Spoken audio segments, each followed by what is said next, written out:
Hello, episode 2. Sorry it's been such a long time. It does feel like a long time ago, doesn't it, Toby, that we did the last one of these. I think I was wearing shorts the last time, and it was sunny, and I think we'd only had about 3 or 4 games at that point. So apologies, it's been a long time to get another episode out.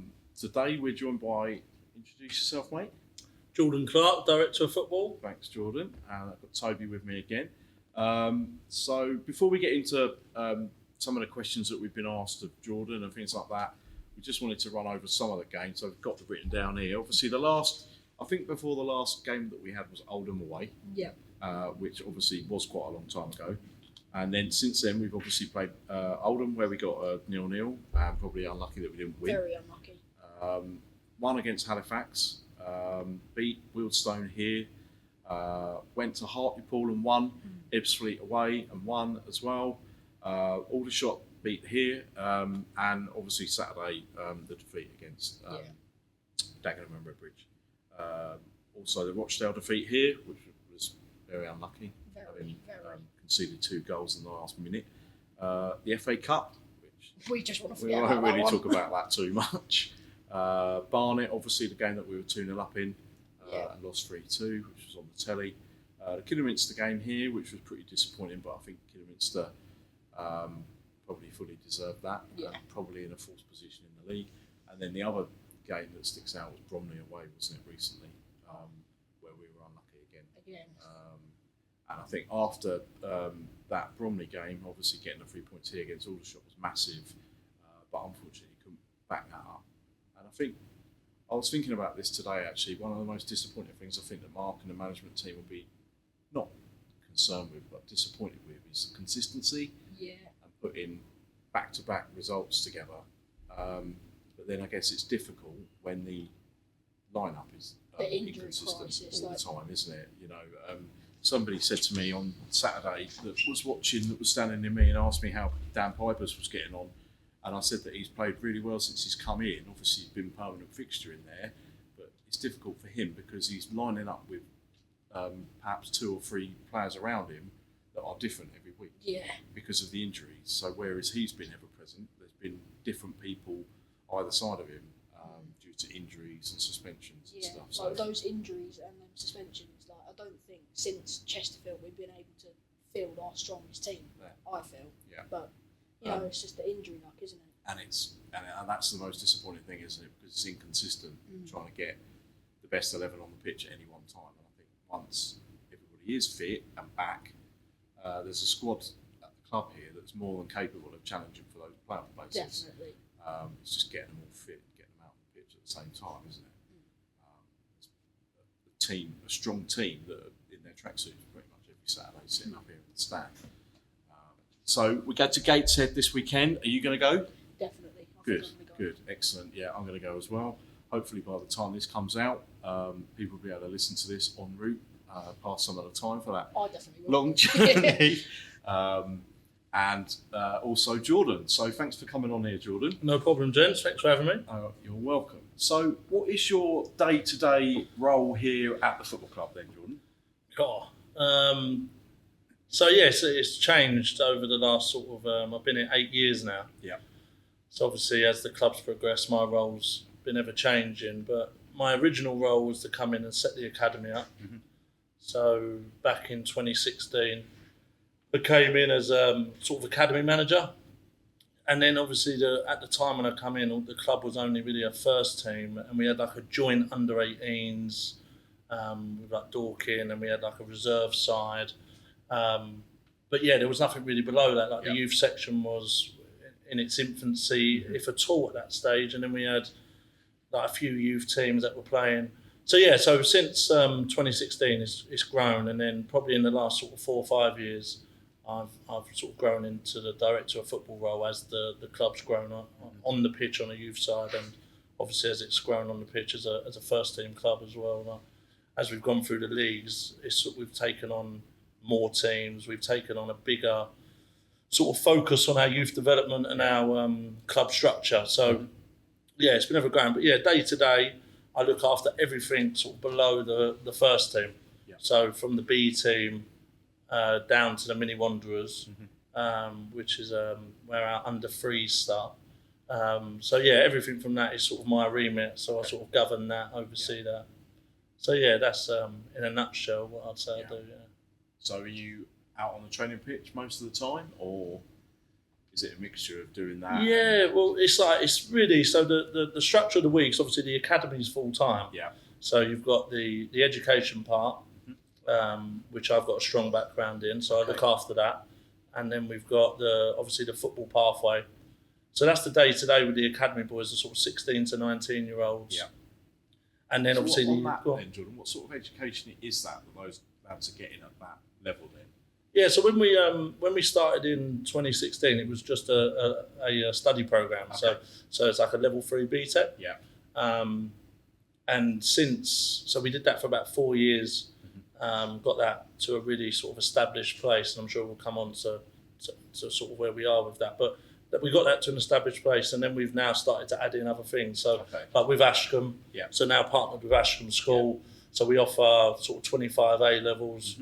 We're partnered with Donata, which is a private school out of Reigate, so we offer private tuition as well. And then we've got which started this year, so we've got a GCSE pathway as well at the Carrington School. Wow. So our sort of full-time pathway now extends from the age of sort of 14, year 10, going up to sort of 19 years of age. So they're all full-time players that are within the programme, and they all do different education. So obviously the Carrington learners will be doing their GCSEs, and the football sort of complements that. And then when they get to the post-16 stage, they're all doing sort of a level 3 programme, so whether that be 3 A levels, sort of in the normal college format, or they do it in a BTEC, or they do it through private tuition at Donata. Okay. So do they have to go to those locations to do that then? Yeah, so the study programme, so with Virtual Learning UK, is in-house. Right. So basically they run satellite sites across the UK. So they do around about 80 different clubs, and that's not just football clubs, rugby clubs. They do dance and the performing arts as well. So that is based at the ground, and we've got a classroom facility at the Priory School. And then the Ashcombe learners do their education out of Ashcombe. The Donata learners do their education out of Donata, and the Carrington learners do their education and their football out of Carrington, because Carrington have a 3G facility there as well. They've got decent facilities, so we keep that all in-house rather than ferrying them down here for training and stuff. But the rest of them, so Donata, their timetable allows them to make their own way here, or we run a minibus to and from. And then the Ashcombe learners, it's a 7-minute walk. So they walk 7 minutes to get here for training. The timetable allows them to do that. They're still late, as you can imagine. But no, we have, and then obviously the in-house learners, they come down from Priory, or sometimes the training's first thing in the morning. So it's all fit around their timetable. Okay, excellent. Do you see some of those lads that going go to Ashcombe? around Ashcombe, It's definitely not a 7-minute walk. They must be very, very slow. Don't say anything, Toby. So you're full-time at the club then? Yep. Yeah. Okay, and do you have, how does that filter down then? Do you have people around that can assist you, or do each individual age groups have like sort of secretaries or management? How's that sort of thing cascade down? Yeah, so to break it down, so in terms of full-time staff, so we've got Josh Gallagher, Ben Dyson, Dan Stobart. So Josh and Ben are sort of my professional development phase leads. So they look after the sort of coaching and management of a couple of our teams. And then we've got Dan Stobart, who's our academy secretary and also part of the media team here. He looks after all our social media, all our sort of behind the scenes stuff. I call him my man in the chair, because without him the operation would fall down massively. He's massive. He does it all. He does it all. He doesn't drive either, so he just gets trained. The man's very fit. The way he walks about everywhere and the way he gets about, he's a very fit guy. But no, Dan's exceptional. He's been absolutely exceptional for me. Dan, this is his second year with me, and he's revolutionised what we do. And then I've got Sam Cave, who's full time with me, who looks after one of our teams as well. He's our professional development phase assistant. James Dixon, who was a first team player here and obviously a youth team player as well, came through the system. He's now our performance analyst. One of your players at Reading, isn't he now? Yeah, no, he's at Rains Park. Rains so Park. he's with Josh. He's with Josh at Rains Park. I Yeah. knew somebody. Yeah. We keep it all in house here. And then we've got George Broad, who's like an apprentice coach with us, who came through the programme and he wants to kick on his coaching, so he helps and assists us out. He looks after some of our strength and conditioning stuff. That's what he wants to major in, so we give him that. And then we've got sort of below that sort of full-time element, we've got a lot of part-time staff. So we've got like Ricardo, who helps out with our girls team. He's part-time. We've then got, in terms of all the youth teams, it's, like most clubs, you've got a lot of volunteers, a lot of sort of dads who get involved. And that's brilliant, because without that, no player was created in the professional game. So, it's always grassroots where they come from. And we want to make sure that we have the most professional grassroots program that we can have. So within that, you've then got coaches. So we allocate coaches to each team depending on the level of the team. So, depending on where they are in their development, we'll give them a B licence coach, a level 2 coach, or UEFA C now, or a level 1 coach. And they're made up of sort of from our under 7s when they proper start playing fixtures. They're not competitive, but they play fixtures. So that's made up from 7s through to 16s. And we've got 24 youth teams, plus around about 8 elite teams from Richard King's side of things. And then we've got obviously the Mini Wanderers, which we have around about 60 under 3, under 4, under 5, under 6 that turn up every Saturday morning. And their development's run by Richard Webber. He's an expert when it comes to youth football. He does Josh Evans, at my daughter's school. He's excellent. He's really that's his. Richard's an excellent coach, but he's done that sort of that remit, that age group for such a long time, and he's doing an excellent job. So the Mini Wanderers for us has been going sort of 2-3 years, and that's where we create our youth teams from. So the idea is over the next sort of 4 or 5 years, we'll have direct teams from our Mini Wanderers program coming in as under 7s. So when they get too old for 6, and then they start coming up through the age groups. So within the next sort of 10 years, my dream is to have someone who did Mini Wanderers come into the academy and make their first team debut. That would be a massive tick box for me, because then it shows the pathway. I've had this conversation a few times with people and like obviously you're from Dorking, Toby, and I'm from Dorking as well, slightly different ages, but nothing Not like much. this was ever around when I was growing up around Dorking. You just played for the school team, played in sort of park teams and stuff like that, and that was it. And these kind of academies were just linked to professional football clubs rather than those non-league clubs now. Do the academies get like graded as well based on certain things? So it used to be. So this has been going 8 years. I've been involved in these academies because I was a player. So when I was 16, I did one of these programs. So that was when I was coming out of school. So they've been going roughly around about 15 years, probably maybe a little bit longer than that, probably just before my time. And the remit was basically clubs who wanted to partner with education providers and offer a football pathway of some kind.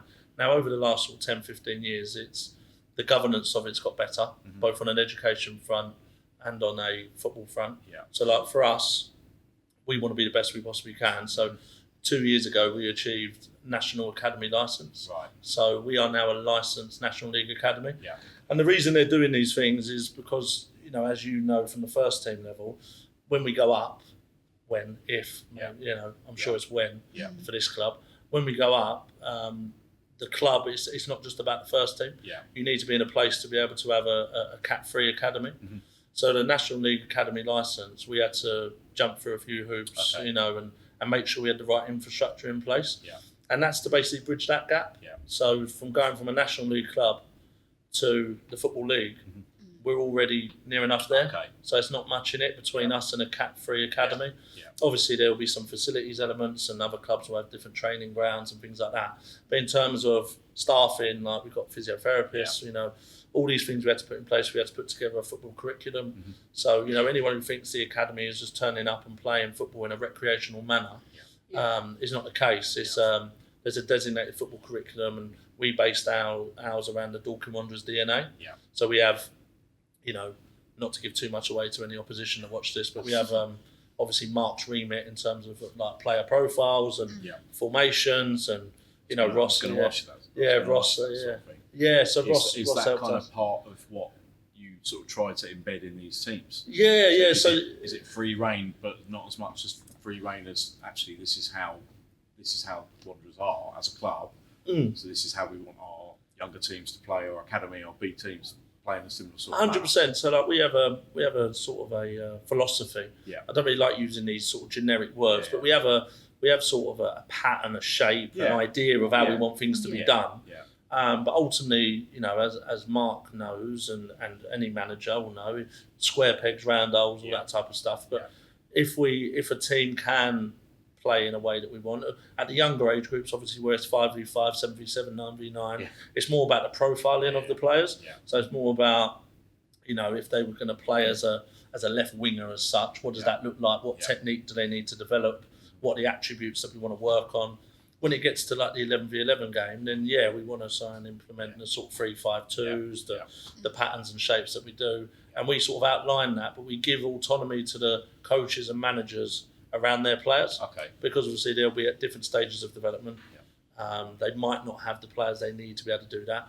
Obviously they're playing against opposition that they might need to play in a different way. So there is autonomy, but ultimately, we've got a lot better at it over the last sort of 3-4 years. With, as you can see, with players coming in, the likes of like Don Plank, Matt Hay, Jack Saunders, the players that have come in over the last sort of 2-3 years, they understand the systems. They understand their role within that system because it's drummed into them, especially when they get to this level. So our factory setting is the Dorking Wanderers way, the 3-5-2. But ultimately, at this stage, you've got that. And when I say this stage, when I'm talking about the academy learners, under 19, B team, we're trying to bridge that gap from them understanding, obviously, development, but the importance of winning games. That's that real sort of grey area in development. And I think we're getting that right, and I think the pathway allows us to do that with the B team playing in a first team league. Men's league, I think it allows us to do that. The environments, it sort of engages with that. But to answer the question, it's basically we have an outline, and we make sure everyone is aware of it and they fully understand it and they implement it as best possible. And you all buy into that as well. All buy into it. It's a non-negotiable, really. It's one of them. It's autonomy is there, but it's a non-negotiable that they understand it, and we have CPD events with the managers. And, we sort of send out dockets of what's expected, and but we do give it like anyone should. Managers should have their own autonomy to make their own decisions, but it's important that they all understand what we're doing. What's your relationship like with Mark then in that respect? Pretty good. So look, Mark's and this isn't just blowing smoke where smoke's not deserved. Mark's been fantastic with me in my development. He trusted me at 24 years of age to him and Chris Lee massively trusted me to come in and run and set up this academy with very little knowledge and understanding other than hard work and dedication and sort of a hunger. I had a real hunger, and I still believe I've got it now, but I had a real hunger to succeed, and I sort of matched the club's ambition at the time. I remember my first game watching Wanderers was playoff final or semi-final, I can't remember now, Faversham at West Humble. Semi-final at West Humble. My missus, my 2B missus, we're getting married, she's so I'll make sure she listens to that, she is that, was pregnant at the time, and we came down with the mother-in-law as well. And I remember sitting there at that stage, I remember talking to Mark and Chris about the plans, and it was like we want to be Football League, like we want to be as high as we possibly can. And that really matched my ambition in terms of where I wanted to take my own career. And the journey is, even sitting here now trying to take stock of it a little bit, it's been amazing. It's been really amazing. And obviously you get, like everyone at the club, fans, all the guys behind the scenes, you ride the wave. And sometimes it's really good for everyone to take stock of where we're at. Like Mark's been saying it a lot in his post-match interviews. And it's really important that we realise where we've come from and where we are and what a success that's been. So my relationship with Mark has been brilliant. He's been so supportive of my own personal development. And I'm sure we'll come on to that. But He's got a plan for me. I've got a plan for myself and a plan for the academy. And I can't fault him. Hard man to please, but I think I've done all right. Over 8 years, I've done all right. Yeah. So then, in terms of your personal development and management, then let's cross over into that. So how do you manage what you're doing here with also being the manager of Red Hill? So it was. So obviously, I wanted to make steps in management. So because you wouldn't necessarily have to do that, would you? No. You could just do this and then just spend your evenings and weekends scouting, watching matches, stuff like that. Yeah, I hope my missus don't listen to this. She might think I could have a bit more time at home. Because you're right, but I have no qualms in saying it. My plan for my own journey is I want to be a manager at the highest possible level I can. And no matter what you do in life, like you've got to cut your teeth, you've got to learn the trade. And, obviously I've been doing the academy 8 years and I've done under 18, under 19 football for a long period of time. But, I'm not an expert, but I'll say I've sort of, that craft is one that I've got with me, and that tool is something that sits with me with young players. And then I did the B team. So I did the B team in total, I did it for about 4 seasons, but 3 really with COVID and stuff like that. So, and I was really successful, like in my own sort of journey, the progress we made. When I came in, first season we finished 9th.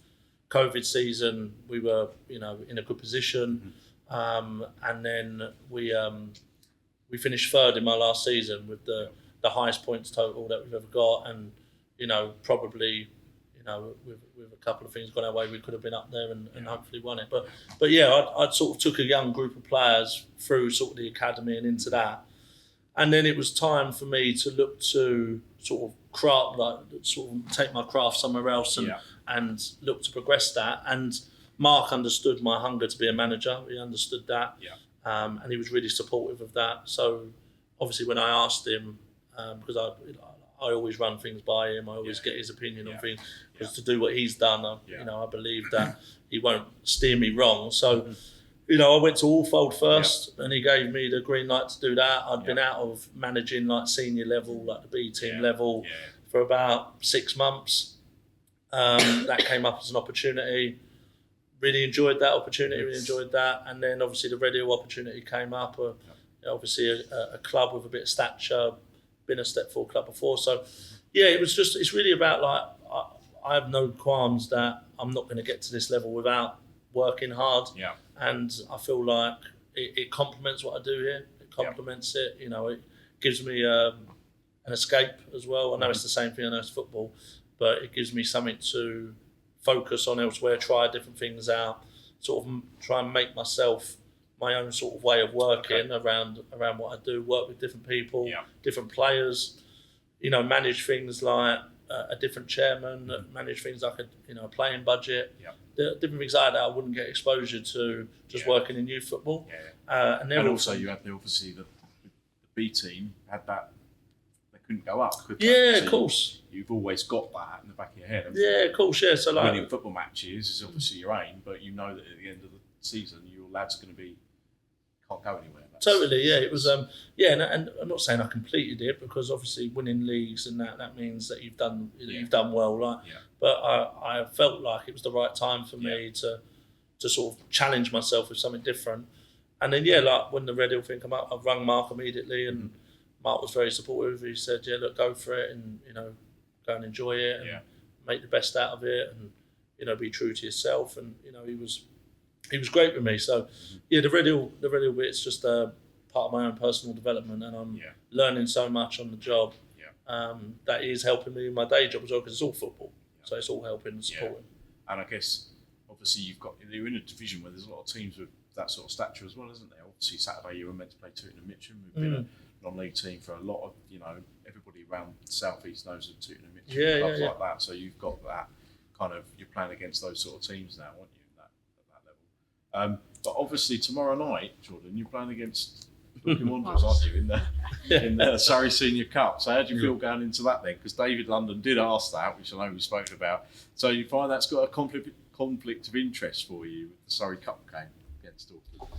Yeah, it's definitely rigged. You must have had a bit. Definitely rigged. Yeah, I'm not having it. I'm definitely. Well, no one sees these Surrey draws, do Yeah, they? They just yeah. publish them, and you're like, how did you come to that? I'm sure. thing? I'm sure they together. put two and two together and thought that would be interesting.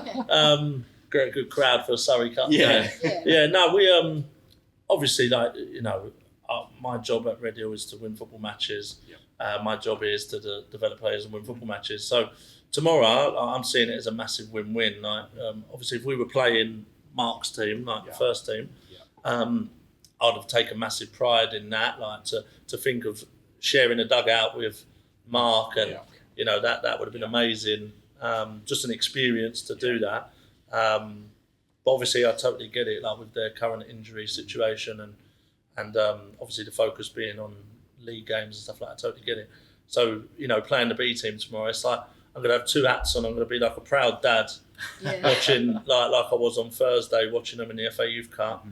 You know, watching them come up against players that I think are senior, and so it'd be really good. Like obviously, we've got a really good system of getting players out on loan. Like obviously, we've got Jack with us at Red Hill, so that relationship's worked out well. You know, as you'll know, I sent Matt Hay to Loxwood, and we've sent a number of players out over the years, and so it'll be good for me to see where these stack up against. You know, we are probably a competent Step 5 team. I won't say any more than that. I say that we're competent. So it'll be good to see where these 16, 17, 18-year-olds stack up against them in their development. And it'll be a really enjoyable night. So any fans coming down, it'll be a really enjoyable night to see the next crop of players. And this crop of players that Ruben's working with, you know, I have no shame in saying they're the best crop we've ever had. And they're doing things that noticeably on the pitch that sort of back that up. At this moment, and long may it continue. So they're competing in the league with some excellent teams like some Roffey who are winning every week as well, and then obviously FA Youth Cup experts. They've matched our best ever run. So you know we got to Colchester with myself, Josh, and Jake Gallagher were doing it. We played Colchester in round 2 down here, and now they've matched that. So they got Cheltenham away on the 21st of November. So they're really, pulling up trees in their own right. So it'll be really good. It'll be a good game. It'll be a really class game, and I encourage anyone to, if they do get along, if this goes out in time, or if they did come along, I'm sure they would have experienced a great game. I think you answered that very well, mate. I've been practicing it. You saw the question, didn't you? Yeah. Put it out there, so cheers, you've had David time to London. prepare for Cheers. that. Toby, what else have we got here then? So what's this? Do you want to pop this one over to Jordan? Rob Harrison, who's like a regular listener from the States, he asked, what role does a youth academy play in the overall health of a football club?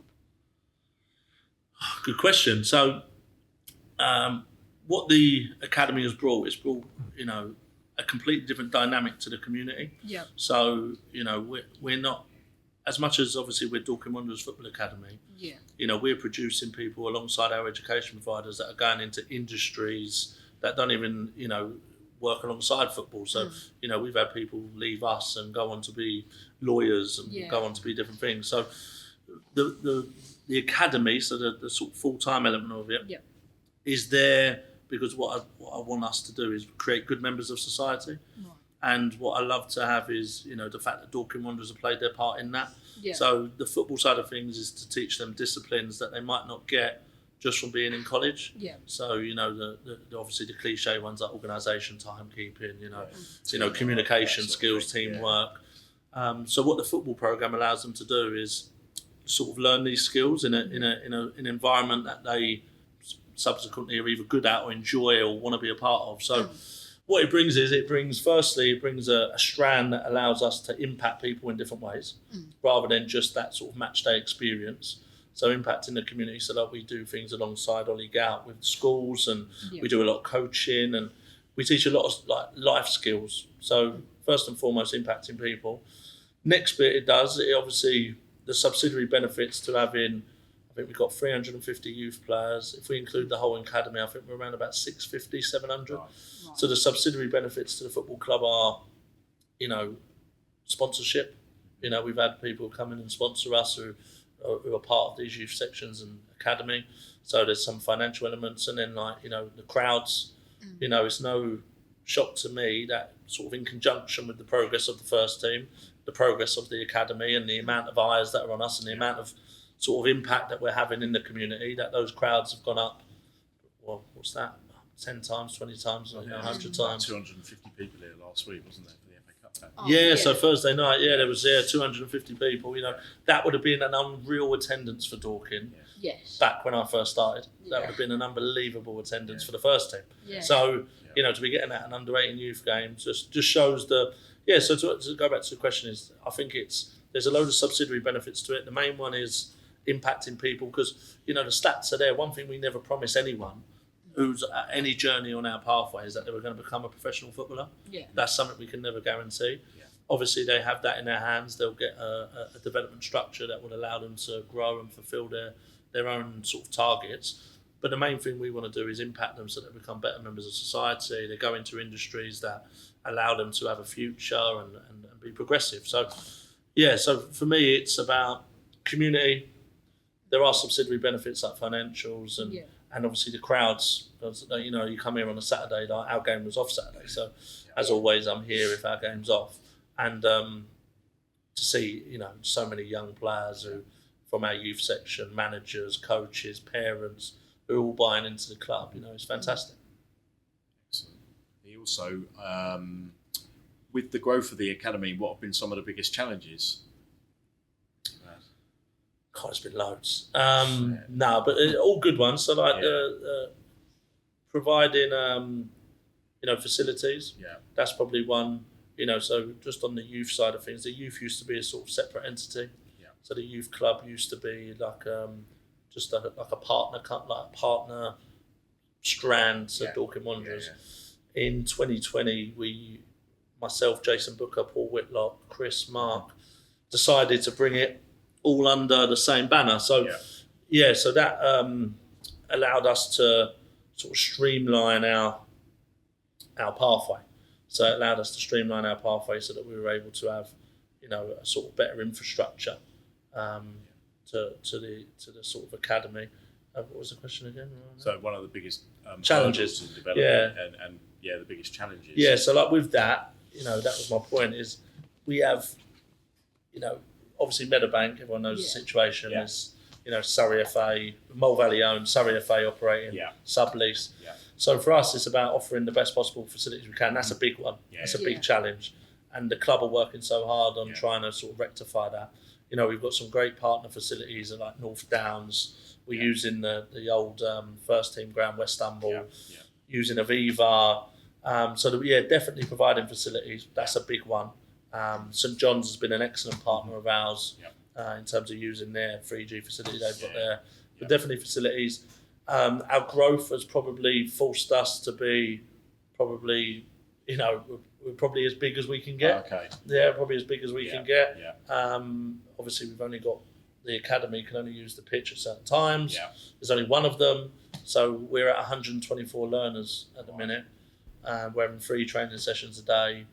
That's 5 teams. Yeah. So we're definitely size. Other than that, it's probably been the sort of normal keeping pace with the first team. Mm-hmm. That's like all of us. I'm sure it goes for the media team. I'm sure it goes for, off the field with Chris. The fans getting used to travelling further distances. I think keeping pace has been probably the hardest one. Yeah. And there's probably a unique situation. When we think we've got somewhere. So I remember the promotion from Isthmian Prem to National League South. Yeah. I remember thinking we're in a good place. Yeah. We're in a good place. Yeah. I think we can keep pace with that, the growth of the club and what that will do to the academy. Yeah. And then obviously within 2 years, obviously COVID as well. We're in the National League, and then we're talking about we're producing full-time players. Yeah. We're no longer producing part-time semi-pro players. To be at this level now, they need to be as good as League 2 players. That's just a fact of the matter. You see it on the FA Cup this weekend. Slough drawing with trying to think Grimsby, and then you've got Chesterfield beating Portsmouth. Yeah, the gap. They can hold their own, can't they? That's what I mean. There's no. If you just put that on, you wouldn't have any idea that there was leagues differences between 100%. those sort of teams and the infrastructure and everything as well. 100%. Because Chesterfield's an amazing ground, isn't it? Yeah. For this division, and their team as well, the players that they've got hold their own in those divisions. Yeah, we look at like the Pompey team that played. I checked it against their previous fixture, same team. Yeah. Same team. And they hadn't lost in. I think they're top of League One. Top of League One. Like so like the gap, non-league in general. So like the even you look at Ramsgate, Cray Valley, like, the gap is a lot smaller now, and equally that has filtered down to the academies. Yeah. You know, the gap is a lot smaller. Like you're seeing a lot more National League clubs, academies, under 18, Isthmian sides get into these second round, third rounds of the FA Youth Cup. Seeing a lot more of it. I remember Sutton doing it a couple of years ago, getting to play Man City. Yeah. You know, so the gap's getting so obviously it's been hard to try and keep pace with that. And obviously Dorking is, as you'll know, better than me, is there's only so many players. Only so many players, and then you're sort of venturing out a little bit further afield, and you're bringing in sort of higher quality. So it's been that has been definitely the biggest challenge, keeping pace. 100%, which is great. I've loved it being in that situation. Doing that than sort of stagnated, isn't it? Yeah, either stagnating or. But as we know, as Mark says, this football club doesn't stand still, does it? So, no, or a lot of clubs, you know, you're having to make redundancies, get rid of people, close the academy. You know, there's been loads of them. That happened to Crawley. Yeah, loads of them. Like, you know, Barnet. I remember we played them FA Youth Cup. A year later, they had no academy. Just went. So, you know, I'd much rather be making it bigger, making it better than going the other way. Yeah, definitely. And we had another question actually. Rob also said he was interested in your views on coaching badges. Views on coaching badges? Yeah, pros and cons. Obviously sparked by some of Mark's comments. Yeah, I can imagine. Yeah. Oh, good question. Yeah, so obviously I think they have their dislike, they have their place. I've done all my badges. You know, I've done them all from level 1 up to UEFA B. I'm applying for my A licence. To answer your question, I think depending on your journey, I think they have the place that they fit with you. So, you know, like nothing will ever outweigh experience. I totally get where Mark's coming from, and I totally agree that, you know, I'm sure you might have to check this, but I'm sure like Sir Alex Ferguson got given badges because of what he achieved. I think there's an element of that I think's true. So I think that experience weighs more than any qualification. I think someone wanting to upskill themselves to benefit their experience, I think that's where they sit. So like for me and any other coaches out there, upskilling yourself so you can offer a better environment is definitely not a bad thing to be doing and should be encouraged. But to say that it means that you're good at something or bad at something is definitely not the right way to look at it. So I think there's an argument to say that the badges and coaching badges and qualifications serve their purpose to both safeguard young players, which is a massive one, help with them sort of growing their experience and giving them tools that allow them to experience different things. So like, you know, just to speak about the badges themselves, because in my time here, I've also been an FA tutor. So I was a tutor for a year. So I was actually the person delivering the courses. So I had the privilege of doing that. And what they do is they open people's eyes to situations that they may not have experienced. So unlike where Mark has had a fantastic journey and have had all these experiences along the way, you know, he will have all that knowledge anyway. And a badge doesn't say that you're good at that now. All of a sudden you need to do this to be classed as good. But what the courses that I ran and what the FA have run, what they do is they give you tools that you can go and apply and then make your own judgments on whether they work for your players or not. So where they sit in terms of importance, I think they're massive on a journey.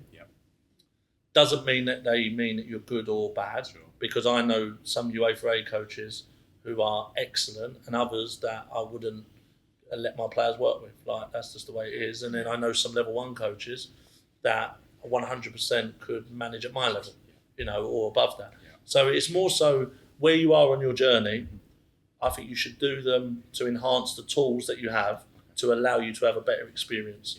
Because like I did when I did my B license like 6 years ago, it was it's all about like the 11v11 game. Okay. And obviously at that stage I was doing this, and I was obviously trying to sort of learn on the job a little bit about how I was running this.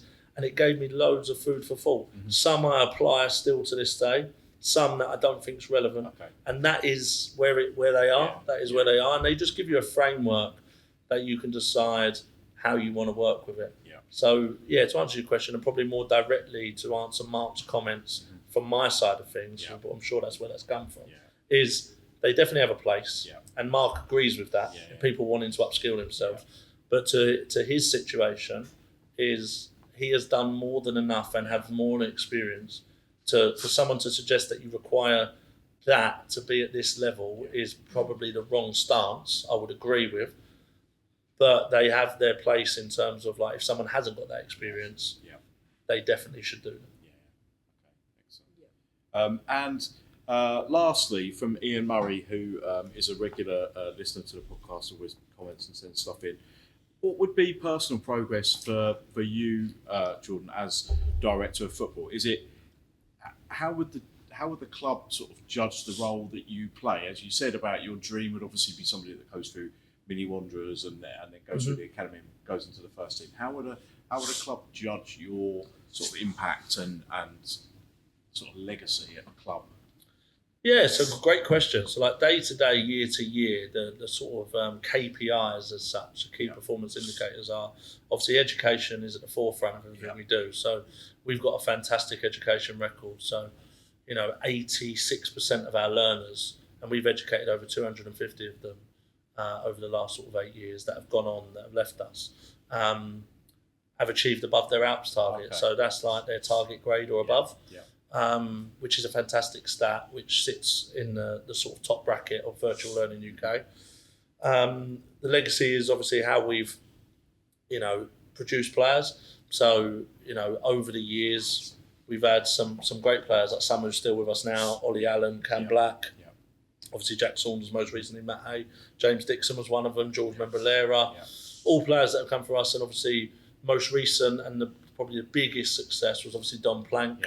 Coming through the elite section, playing for me at the B team. He played 15 times, and we were able to, sort of push him onto Wolves. He's played in the Surrey Cup, So that's again like, sat the keeper down, sat the keeper down against Lingfield. It's like some of these players tomorrow, like, when they're playing against myself at Red Hill or whoever they're playing against in it. What an opportunity! Like, you never know who's watching. You never know where that can take you. So I think it's about the opportunities that we provide, really, James. Like we have. We've opened so many doors. The stats, tell us that we're doing a good job in terms of the education, and I think it's like anything. It's like Mark, as you know, like he's getting better with the product that we're producing. Like, and that for me, you've got to take everything as what it is.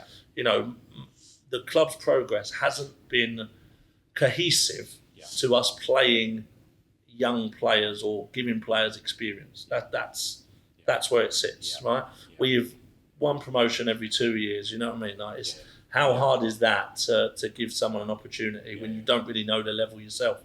So for me, it's definitely like producing more, definitely producing more, but more so like with Mark at the helm, and and for the foreseeable is, as the manager, as the chairman, is getting his, it's not his trust because he trusts what we do, but proving to him that we've got these players that are coming through that can apply it, and that's down to us to do. Like, we need to get better results on the pitch, which we're doing this year.